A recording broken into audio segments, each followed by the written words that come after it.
Hello? Hello? Hello? Hello? Yes. Okay. What's up, everyone? This is Sweet Canal, and thank you for listening and tuning in. This is Moe Alabdullah. This is Luke Cole. And thank you for tuning in, and this is Sweet Canal, where it's sweet for you to listen to. Today is a very nice day. It has been warmer other than the usual. Kansas City is witnessing a weird weather climate condition, which is snow almost going further than it's supposed to be. However, we're just going through some. I just keep a jacket and an umbrella and sunglasses and sunscreen because I don't. When I wake up, I go to school. I don't know what the weather is gonna be, but we're working through it. It's been consistently difficult, is what it's been. And it's created a really challenging situation on the roads where there's a lot of potholes. I mean, they're huge. They're crater sized. They're bending rims of car wheel rims and giving people flat tires and breaking people's Spirit.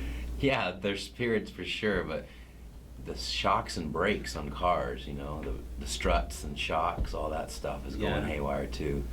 So actually I found out that you can write into the city of Kansas City, Missouri, the Transportation Authority, and you can write in with your complaint, or maybe if you have a bill for $400 like this one lady did on News Channel 4 did. She contacted the authority and is trying to get her money back from them. And it works sometimes. So From KCPO? It's the Kansas City. I don't know. I don't think it's the road service. So I think it's more. Oh yeah. Okay. That's very interesting. Yeah, it's not the bus or trolley. It's the actual road service team. They have their own division. I like to slide through the intersection, even though it's dangerous. But sometimes it's fun. Oh, you mean with the icy weather? Well, I'm gonna slide anyway, so I might as well enjoy it. I like if I'm going down the street and I have to get on the highway ramp. There's usually a little bit of snow and ice right as I'm making the right turn, and it kind of catches some of the wheels, so I kind of feel like I'm Tokyo drifting. Yeah. Right? You remember those days? Yeah. Yeah. When Fast and They're Furious still was good. They're still happening apparently. Yeah. Only on icy conditioned days though. Yeah, Fast and Furious now has 7 parts into it, and I think we might expect a little bit more. Or really? I mean, wow. It's 7 parts. I mean, might as well. If you want to, or actually look back to the first part, I like that and one. remember when they were trying to steal stuff from that truck. That truck contains VCRs. It by does? the way. But at that time, VCRs was the thing that we are watching on that. Wow. So we did not notice, but now see how far we've become.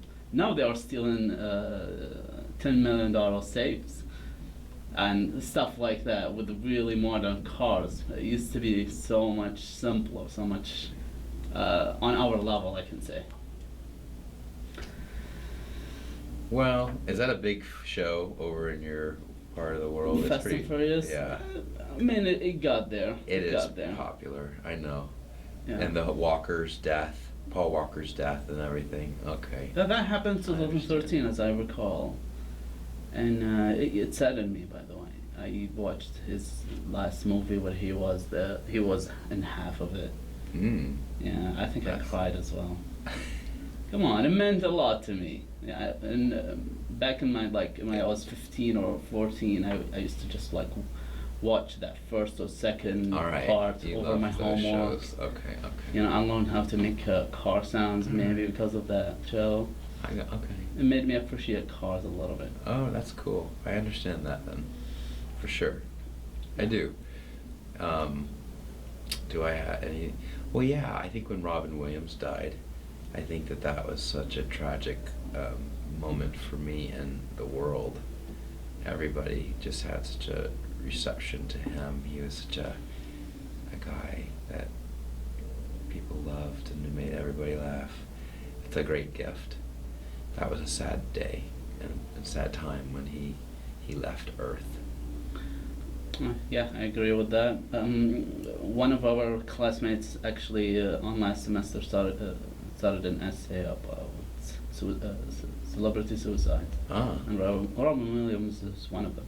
yes. And other celebrities who died, and unfortunately or unexpectedly, not naturally, did not put themselves in a rope, and but they abused substances and that Big time. eventually put them there, or Often. on the gangster times with the Tupac and Biggie.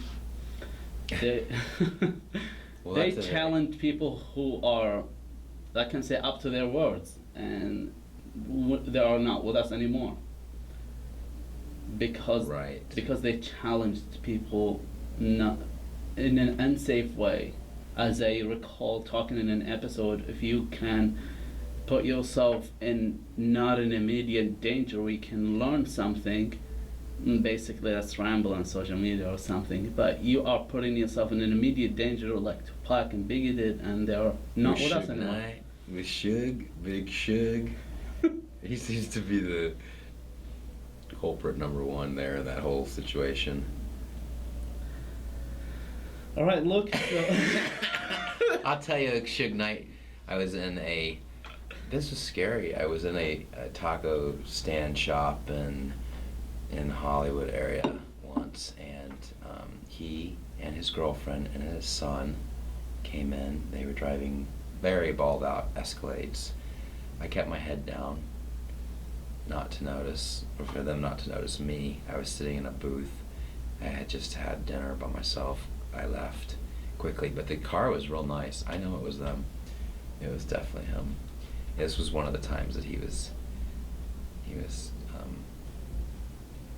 living out in Hollywood. All right. Anyways, right.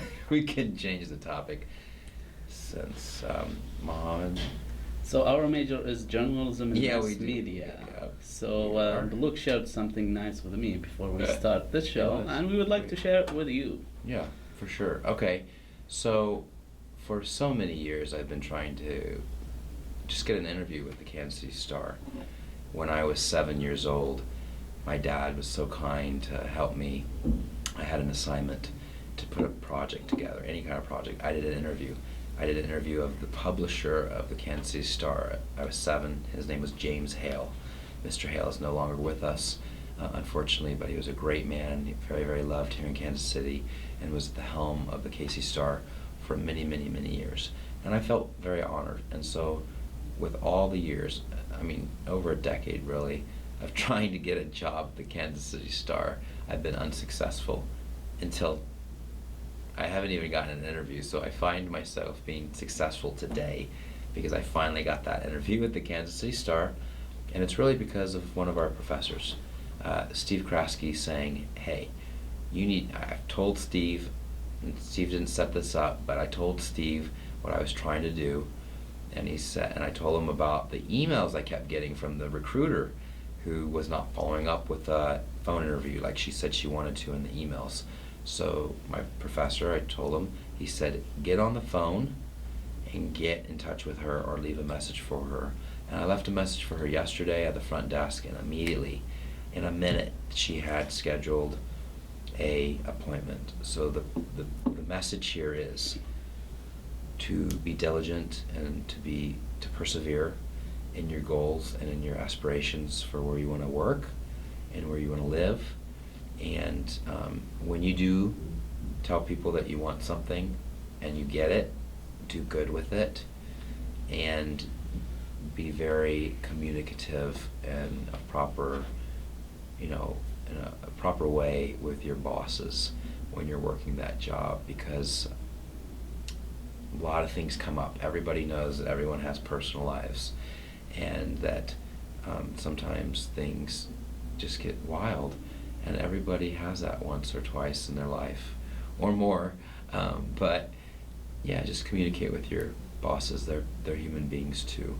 I think too often people get too afraid and try to cover something up when they could have easily talked to their boss about it and been like, the boss would have been like, wow, that's something that happened to me, you know, when I was younger or last week.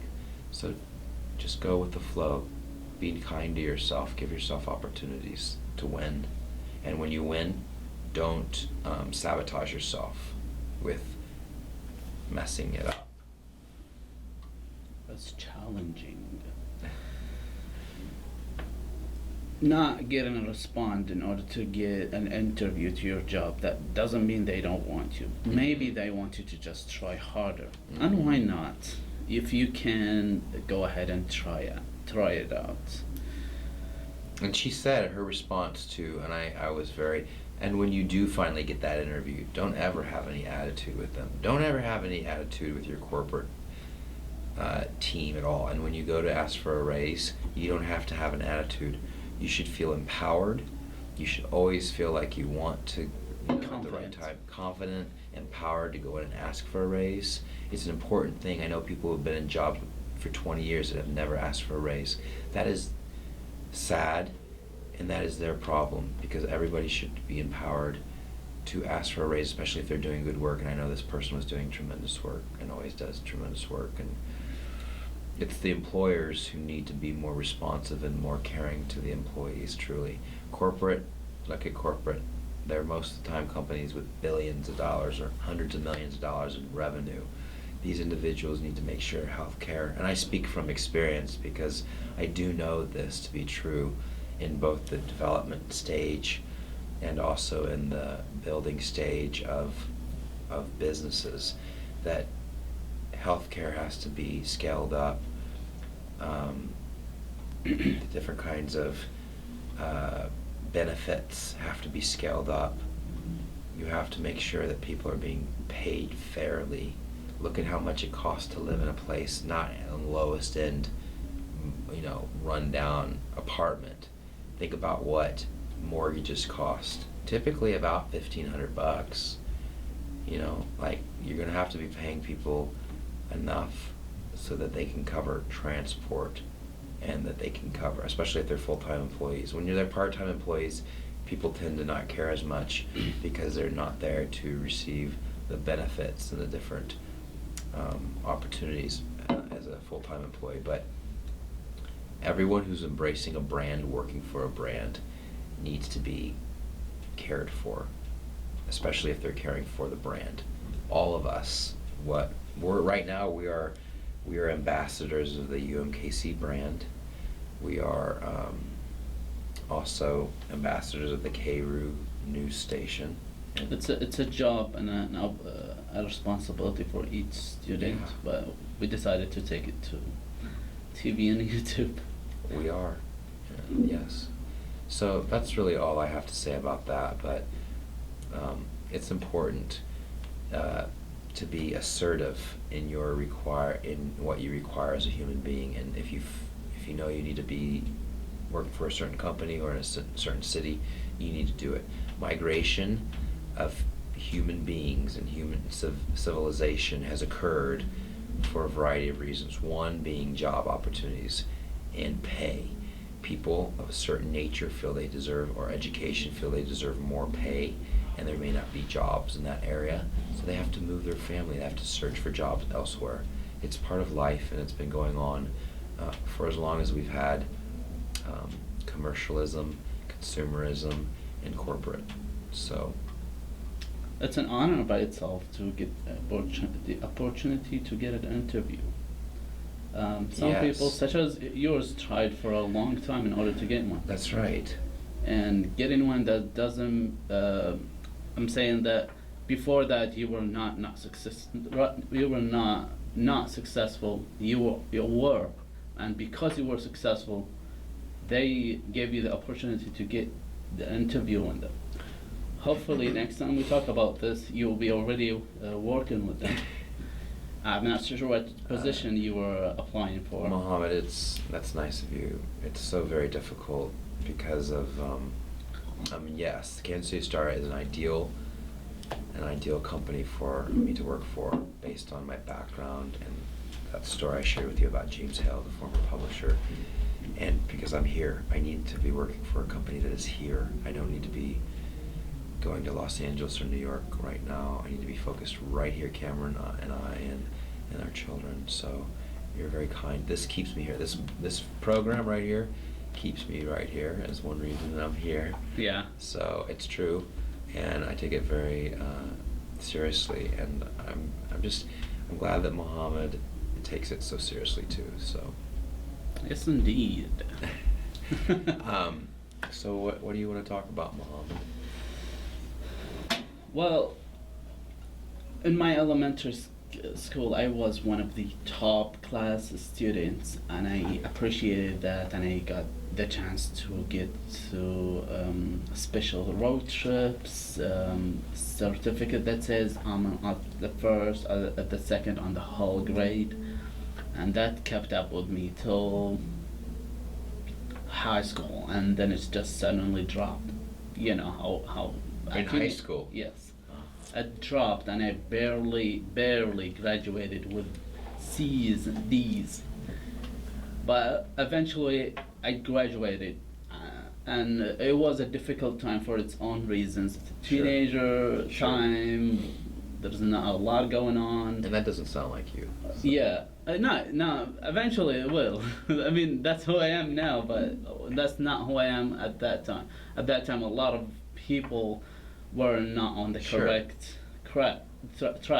Yeah. At the same time, maybe people who were at the correct track at the at that time, and now they are not, or they are still. But at some point, you know, if you keep working positively on yourself, you're gonna get on the right track. Mm-hmm. But at that time, I thought that was life, and that's the end of it.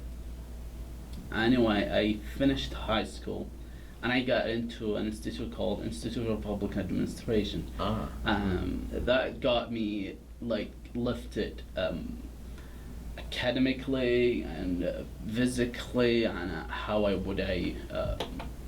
what would I do if I was living by myself, like literally. And communicatively, and just how you express yourself on documents, paper. Yeah, who actually am I? Mm-hmm. Because I was with new set of classmates who I had to start new friendships with. Mm-hmm. Some of them lasted till today. And after I got to college again, I started to pick it up and getting A's and barely getting a B and rarely getting a C, and that still did not really cut it. I did not appreciate or still did not know what an A means. What does it mean? Did I fully finish all of my assignments? Or does it mean I learned something from it? Or does it mean I had an ego boost that says, hey, by the way, you rock at this class and that class? That's good. Yeah. That's a great question for yourself. Maybe I just I had assignments, I put them down, and that's what I should do, and I get a grade that says you passed, and that boasts my ego, and then I would do it again just to boast my ego, which is not good right now. But let me put it in. Let me continue on that. Okay. And then at the other times, I started to not get as perfect marks, I can say, as before, which is B's, C's, B's, sometimes A's. Speaking of B's, honey is good. Included with your breakfast. Sure. Yeah. Getting an 83 out of 100 in a certain class does not mean that's who you are. That means you should work a little bit more. If not, just keep what you are working at. And if you get a 400, that's good, but next time that means you still have to work as good or better in order to keep that.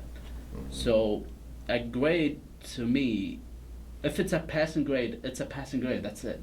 But to me, in other times, if it's not fully 100, that's better than, if it's lower than 95, it's better than above that. Above that, that means I will not. It's an ego boost. Other than that, I will not actually work on it. Next time I get to that same opportunity, which is like a presentation or an essay, but if I get lower than that, so it means next time I'm gonna actually take it to the full extent. Finish the essay early of time, like 3 or 5 days earlier. Wow. Check, brainstorm with some friends, That's heavy. and go to the writing studio. Good job. And the same goes with other projects as well. I cannot just start it on the day before it's due and just like get 100, and that's not a good way to behave in a way. So not getting full credit keeps you working, I can say. But I don't mind getting full credit or getting applauded in a way, and or someone get a attaboy at Good. sometimes, which kind of pulls me up if I'm slowing down. Okay, well that's good. I don't think that, well, grades are used to monitor and to declare kind of your proficiency or your mastery of something. And so, I mean, a lot of us strive for A's, total mastery. I don't think you have total mastery unless you've been going through the same topic, learning the same topic or derivatives of that topic for many, many years. I mean, I think you have to spend a lot of time to become a master. Of course. I think you have to hit, 1,000,000 golf balls. And I think you have to hit 100 with a hammer and a nail. You have to do it 1,000,000 times. That's right. If you see someone who's better than you in class, don't feel bad for yourself. Maybe they just repeated the class because they failed. And now they know they should work harder. That's true. or maybe they just work harder in general. So really, no person That's right. ever, because we have something called human will. I come back, I feel feels like deja vu. I feel like I've said that before. Like, human will is something that we all have, and that it is inside of us. It can determine how hard or how little we want to work, or how heavy of a drive we have. And sometimes it's a very bright light, sometimes it's not. And one thing that is hard for us, the light is in our heart, it's in our mind. It's kind of like in there, we talked about a little bit last time, the chakras. But if you are having problems with that light source being illuminating and very bright, then you might need to be really looking at what you're spending your time doing. I think if you're spending your time doing things that you love and that are positive, that your vibration and that light will go way up, and it will help every day. It will help you every day. The things that I do for myself are come to school. I spend time with my son and daughter. I spend time with my girlfriend, my mom and dad. Go to the gym. I cook. I do my work. Nice. And I golf. Nice. I don't know how to golf, by the way. Those are the things that make me complete. And as far as you not knowing how to golf, we'll have to get out there. So I would like to talk a little bit more about education. I don't have an actual solution. I don't know exactly what it is, but I just wanted to talk about it. There is a standard that is a line. If everybody did it, that means they passed. It's a standard for everyone to do a certain amount of effort in order to get to that line, in order to pass. So for some people, they have really high vocabulary, they have a really high critical thinking, and they have a really high typing speed, I can say. And they will be able to, though for them the assignment is easier, for others it's super difficult. They have to either translate, talk to other people, get their paper or brainstorm ideas reviewed by other people, and then it would look as simple as a paper as it looks, or a project. It would look way more difficult for them. So a person who was really skilled, for him, he walked this much in order to get the passing grade, you can say. From others, they walked that much. And I'm just saying that teachers cannot actually adjust and change the standard for each student. It's really difficult, but I think how a person should pass a class is how much they actually learned individually. So I learned a lot, that means I should pass. That person was not challenged at all, that he should not pass. So each one of us should be challenged according to their skills or knowledge, and then they would pass that line. You see what I'm going at? I do see what you're saying. Yeah, I think that everyone's learning ability is definitely different, and everybody's interests are definitely different. So, a person who loves creative writing is going to do much better in an English writing class than a person who is an engineer, most likely. But at college, we have to take all types of classes. That's true. We don't have to actually take any engineering class. The closest we have to get to that is mandatory is stats. Or a bio class. Okay. We take no engineering classes. No, we don't have to. No. Which we all probably should. Everybody should figure out how things go together a little bit better, right? Maybe that's what's missing. That might be what's missing, Muhammad, is that nobody who doesn't take, like, people who are not engineers don't take engineering classes, so they don't really understand how things fit together. So if everybody who went into the liberal arts had a mandatory small engineering division that they had to fulfill, then I think that would improve critical thinking. I still see it. I still see it in college.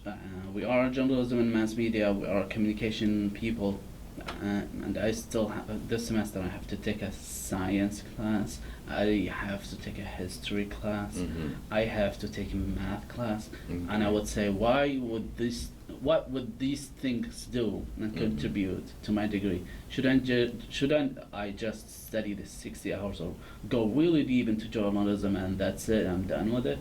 I thought it was that way, but if it was that way, people will not learn anything other than what they are majored in. But if there are the gen courses, classes, I can say, they would start or they would learn about other things other than their major, and then it contribute to their personal knowledge or contribute to their eventual career. As an example, I would learn so much about history about the United States, and then that would a little bit contribute to my general knowledge in actual the American history, and then that might affect one of the paper or articles I would publish.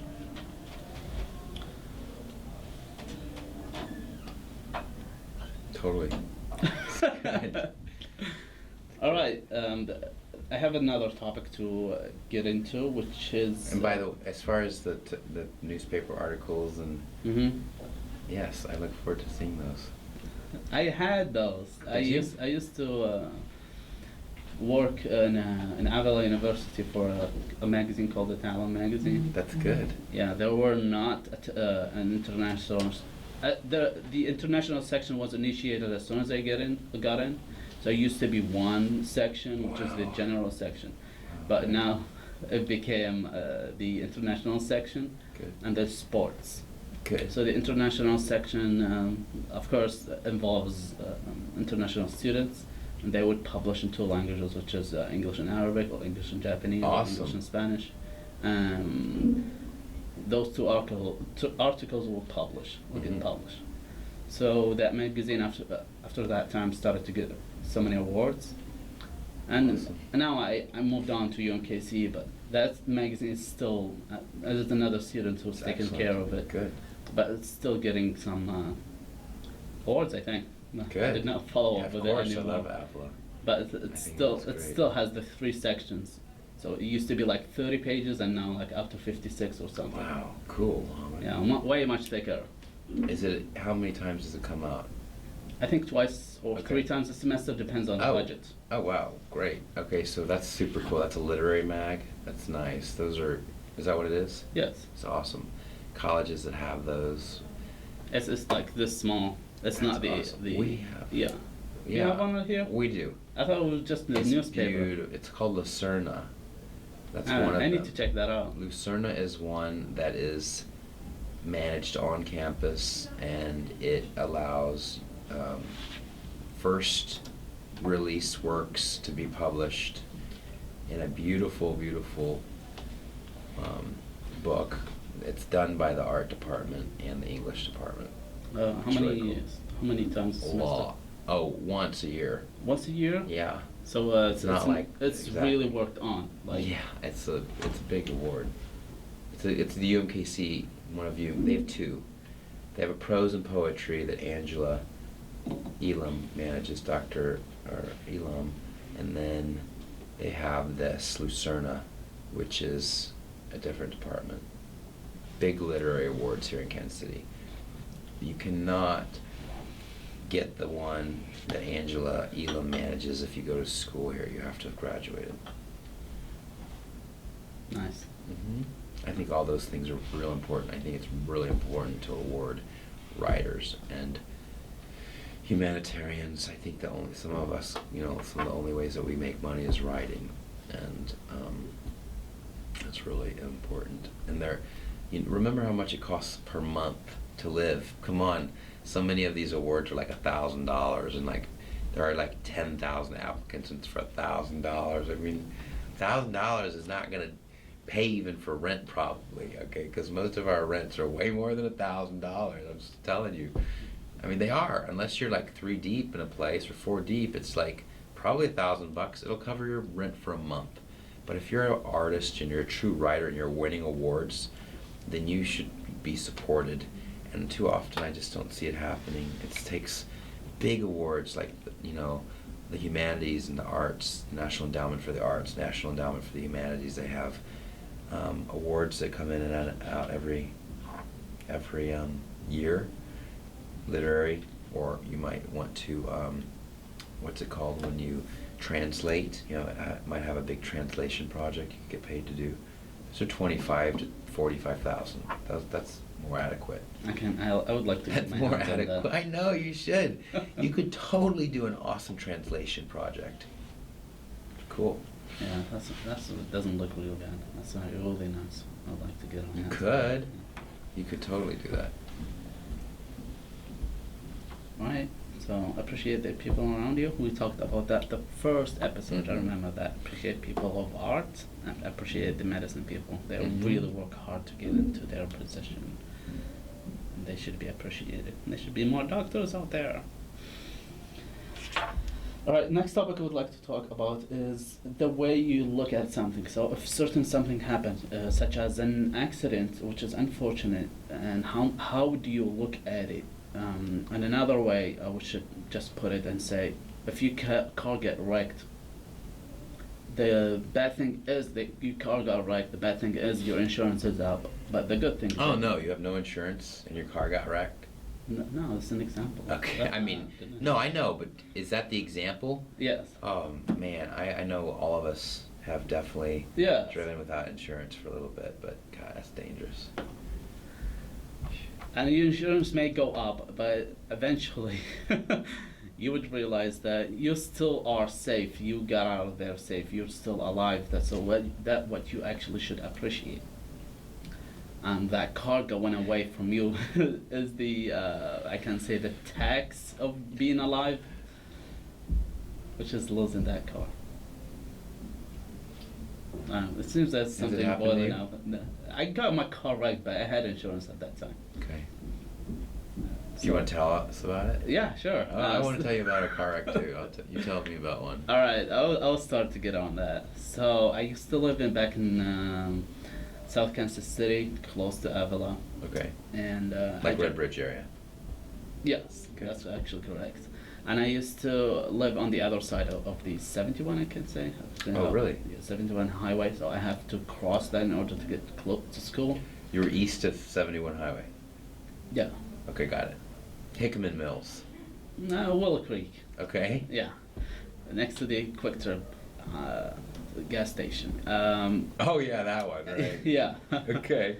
So I just moved into there. I enjoyed it actually for a while, and I started Cool. to commute from there to nice. to school and get back. Mm-hmm. So I was really new to the neighborhood. I did not know how traffic light worked, and I had a really old car that that is, well, let's just put that aside.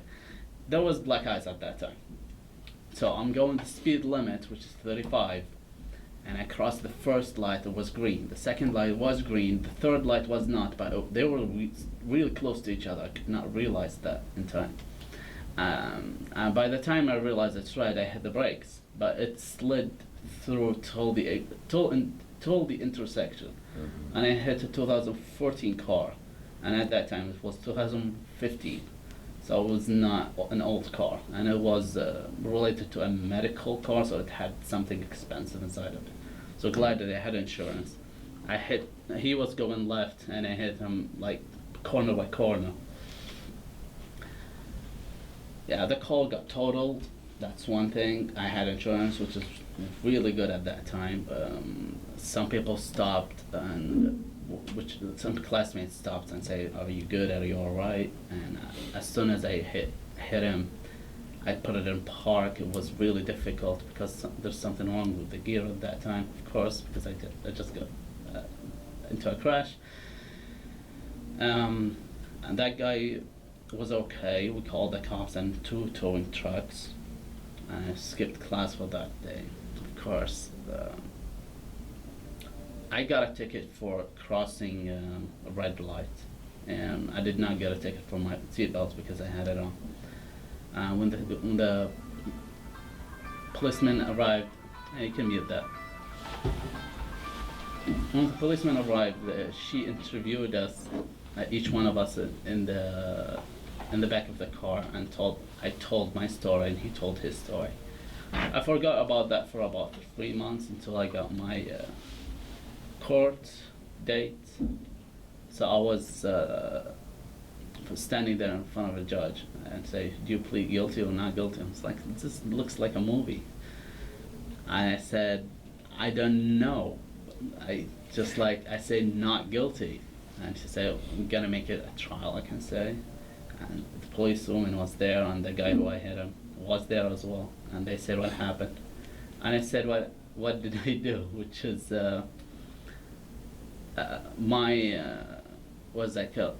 my justification is there was black ice on the road. I could not stop. And eventually I just got a ticket for like $90, and I paid it. I'm done with that for now. Wow. Okay. Yeah, I cannot drive without insurance. That's not a good idea, but I have to be super aware about black ice. And so now, as soon as I feel it, I would like slow down like 100 yards or something. Yeah, black ice is scary. I get that.